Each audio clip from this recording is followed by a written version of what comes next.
Today I get the bash plates cleaned up, painted and fitted back on the frame. Then I do the same with the steering column.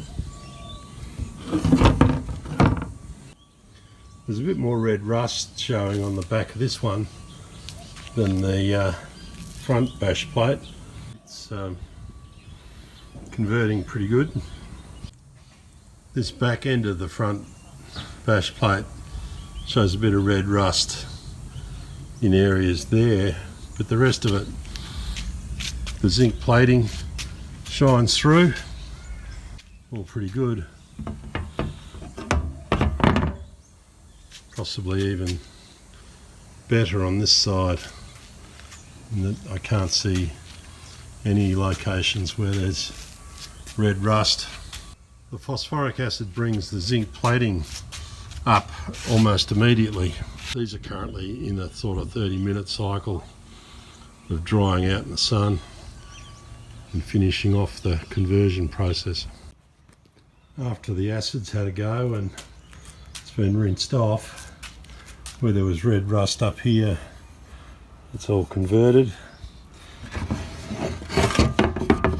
and the inside just looks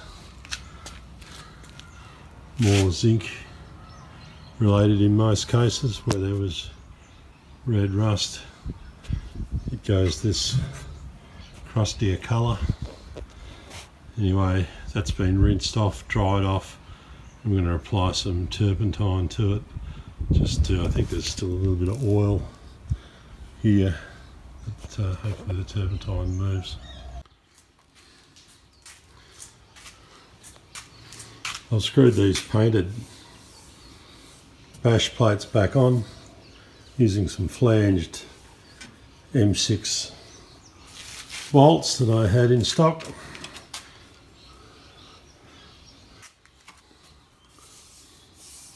The painted surface doesn't look sort of glossy or even semi-glossy, it's a little bit marked, but hey, this is the underside, it's just going to get scuffed up again. Hopefully the black zinc paint will stick for a while and protect it. I'm expecting I'll be taking these off again. I've just flipped the caboose over and makes it easy to screw them on for now. That's the bash plates in looking from the top. I've been standing back thinking, well, what do I tackle next?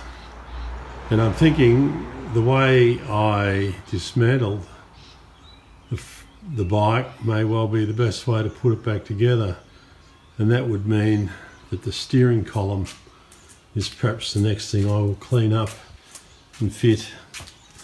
Got the steering column laying down there with the suspension components, the handlebars still attached.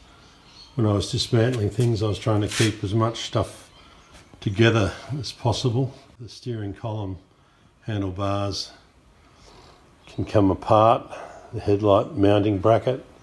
Column can do with the paint. I suspect the handlebars can do with the paint. I'll fit them back up. That's the steering column cleaned up a bit. Over there is the headlight bracket. Here is a handlebar that has got a bit of acid on it at the moment. Got a bit of red rust in places on it that we'll see how that converts. Takes time, this prepping and painting. That's the steering column nut back on the bottom. Column feels quite firm, plenty of grease used in it. I'll swing it over and do the top mount. That's these top bolts done up. They've got cotter pins on the back, but I haven't fitted those yet because the horn and cable guide that goes up to the headstock also bolts onto here. So those bolts got to come out again when I'm ready to put those things on, so there's no point putting cotter pins in at this stage. This column is nice and firm.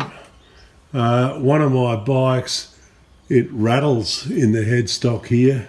You know, this one's now all re-greased and should go a long way before it needs attention again.